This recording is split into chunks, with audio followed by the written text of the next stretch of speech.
অৰুণোদয় আঁচনিৰ নতুন এটা আপডেট লৈ আহিছোঁ। সেইটো আপডেট হ'ল যিসকলে এতিয়ালৈকে অৰুণোদয় আঁচনি পোৱা নাই সেইসকলৰ কাৰণে ভাল খবৰ আহি গ'ল। আৰু যদি আপোনালোকে আগৰ পৰা অৰুণোদয় আঁচনি পইচা প্ৰতি মাহে 1250 টকাকৈ লাভ কৰি আছিল, কিন্তু এই মাহত আপোনাৰ একাউণ্টত এতিয়ালৈকে অৰুণোদয় আঁচনি পইচা সোমোৱা নাই। যদি আপোনাৰ একাউণ্টত অৰুণোদয় আঁচনি পইচা সোমোৱা নাই, তেনেহ'লে এতিয়া আপোনালোকে কি কৰিব লাগিব, আৰু যদি আপোনালোকে এতিয়ালৈকে অৰুণোদয় আঁচনি লাভ কৰা নাই, তেনেহ'লে এতিয়া কেনেকৈ আপোনালোকে অৰুণোদয় আঁচনিৰ কাৰণে নতুনকৈ এপ্লিকেশ্যন কৰিব লাগিব, A to Z সম্পূৰ্ণ প্ৰচেছ ষ্টেপ বাই ষ্টেপ দেখুৱাই দি আছোঁ। আপোনালোকে জানিবলৈ হ'লে ভিডিঅ'টো সম্পূৰ্ণকৈ চাই ল'ব, স্কিপ নকৰাকৈ। আৰু যদি আপোনালোকে মোৰ চেনেলত নিউ হয়, মোৰ চেনেলটো ছাবস্ক্ৰাইব কৰি ৰাখি দিব।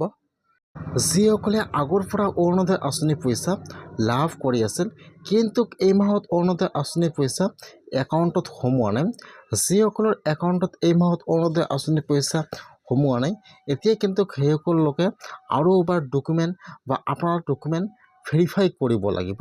যদি আপোনালোকে ভেৰিফাই নকৰে, তেনেহ'লে কিন্তু আপোনালোকে অৰুণোদয় আঁচনি পইচা লাভ নকৰিব। বহুতে কিন্তু এই মাহত অৰুণোদয় আঁচনি পইচা লাভ কৰিছিল। যিসকলৰ একাউণ্টত এই মাহত অৰুণোদয় আঁচনি পইচা সোমোৱা নাই, এটা কিন্তু অৰুণোদয় আঁচনি কমপ্লেইন নম্বৰ দি দিছে। এইটো হৈছে কিন্তু কমপ্লেইন নম্বৰ 036122370054। যদি আপোনাৰ একাউণ্টত এই মাহত অৰুণোদয় আঁচনি পইচা সোমোৱা নাই, তেনেহ'লে আপোনালোকে এইটো ফোন নম্বৰত কল কৰি আপোনাৰ অভিযোগ দিব পাৰে যে মই প্ৰতিমাহে অৰুণোদয় আঁচনি পইচা লাভ কৰিছিলোঁ, কিন্তু এই মাহত মোৰ একাউণ্টত অৰুণোদয় আঁচনি পইচা সোমোৱা নাই। যিসকলৰ একাউণ্টত অৰুণোদয় আঁচনি পইচা সোমোৱা নাই, সেইসকলে এইটো নম্বৰত কল কৰি যোগাযোগ কৰক। আৰু যদি আপোনালোকৰ একাউণ্টত অৰুণোদয় আঁচনি পইচা সোমাইছে, তেনেহ'লে কিন্তু আপোনালোকে আৰু EKYC বা আপোনালোকৰ ডকুমেণ্ট জমা কৰিব নালাগে। আপোনালোকে প্ৰতিমাহে অৰুণোদয় আঁচনি পইচা লাভ কৰি থাকিব। আৰু যদি আপোনাৰ একাউণ্টত এই মাহত অৰুণোদয় আঁচনি পইচা সোমোৱা নাই, তেনেহ'লে কিন্তু এতিয়া আপোনালোকে আপোনাৰ সকলো ডকুমেণ্ট আপোনাৰ পঞ্চায়তত জমা কৰিব লাগিব। তাৰপিছত আপোনাৰ নামটো বা আপোনাৰ ডকুমেণ্টবোৰ ভেৰিফাই কৰিব। তাৰপিছত কিন্তু আপোনালোকে অহা মাহৰ পৰা অৰুণোদয় আঁচনি পইচা একেলগে 2 মাহৰ অৰুণোদয় আঁচনি পইচা লাভ কৰিব।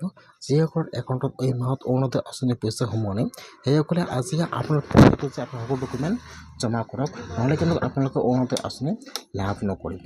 আৰু যদি আপোনালোকে এতিয়ালৈকে অৰুণোদয় আঁচনি লাভ কৰা নাই, তেনেহ'লে এতিয়া আপোনালোকে কেনেকৈ অৰুণোদয় আঁচনিৰ কাৰণে নতুনকৈ এপ্লিকেশ্যন কৰিব লাগিব, সম্পূৰ্ণ প্ৰচেছ জানি লওক। এতিয়া কিন্তু আপোনাৰ ৰেচন কাৰ্ড থাকিব লাগিব।